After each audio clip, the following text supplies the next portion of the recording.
Je demandai à ma femme, « Es-tu sorti de la maison aujourd'hui ?» Elle me répondit, « Oui, je suis allé voir un ami pour lui parler de ton état, de comment tu as changé du tout au tout. Tu n'es plus le mari que je connaissais. Je ne supporte plus ta façon de nous traiter, moi et les enfants. Dis-moi ce qui ne va pas. Si tu traverses un problème, nous trouverons une solution ensemble. » Je lui dis, « Rien, juste quelques problèmes au travail. Ils seront résolus si Dieu le veut et je redeviendrai comme avant, voire même meilleur. » Le lendemain, je me rendis chez mon ami et lui demandai, énervé, qu'est-ce que ma femme faisait chez toi. Il répondit en tremblant, « Rien. Elle me parlait juste de ton état et de ta façon de traiter les enfants. Tu deviens méfiant, tu soupçonnes tout le monde. J'ai eu peur que tu penses du mal de moi, j'ai donc préféré ne rien te dire. » Je lui dis, « J'aurais préféré que tu me le dises. » Il me dit, « Sois patient, attends les résultats des analyses et tu porteras ton jugement après. » Je déclarai, « Non, je ne serai pas patient. Je veux savoir la vérité maintenant. » Il me suggéra alors d'acheter une petite caméra connectée à Internet que je relierai à mon téléphone et installerai à la maison pour la surveiller quand je serai absent, afin que mon cœur s'apaise. L'idée me plut et je me rendis dans un magasin où j'achetais 2 très petites caméras que je plaçais à des endroits stratégiques dans la maison de façon à tout voir et à capter le son également. Je dis à ma femme, « Je vais au travail, je resterai peut-être un jour ou 2 à Alexandrie. » Elle me répondit, « Triste, fais comme tu veux. » Elle ignorait que je brûlais intérieurement et que je voyais un meurtre se rapprocher à chaque instant. Je pris ma voiture et allai voir mon ami pour lui raconter ce que j'avais fait. Nous allâmes au restaurant. Pendant que nous mangions, je sortis mon téléphone de ma poche pour voir ce qui se passait à la maison, et ce fut le choc. Je vis mon voisin, le médecin qui habite l'appartement d'en face, entrer dans ma chambre avec ma femme.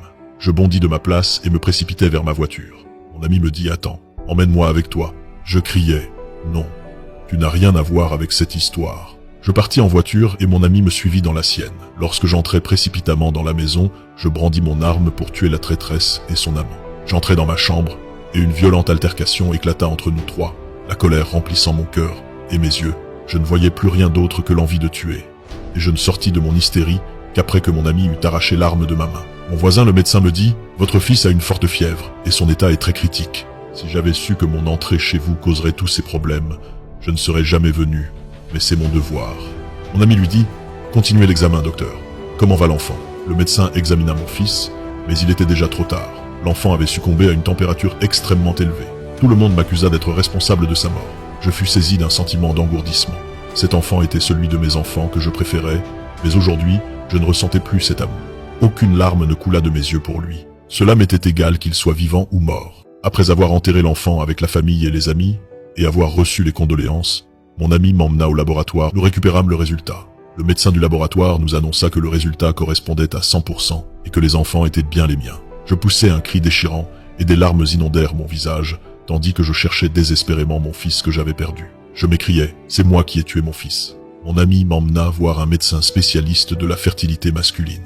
Après examen, il me dit, « Vous avez juste besoin d'une petite opération et ensuite tout reviendra à la normale. » Après que tous les doutes concernant ma femme, envers qui j'avais été injuste, furent dissipés, je m'assis sur la tombe de mon fils, le pleurant et le suppliant de me pardonner ma négligence envers lui. Le silence tue plus que les mots. Parler de ses angoisses à sa femme dès le début aurait épargné toute cette tragédie familiale. La confiance et le dialogue sont essentiels dans un couple pour éviter de perdre ce qu'on a de plus cher par nos propres actions.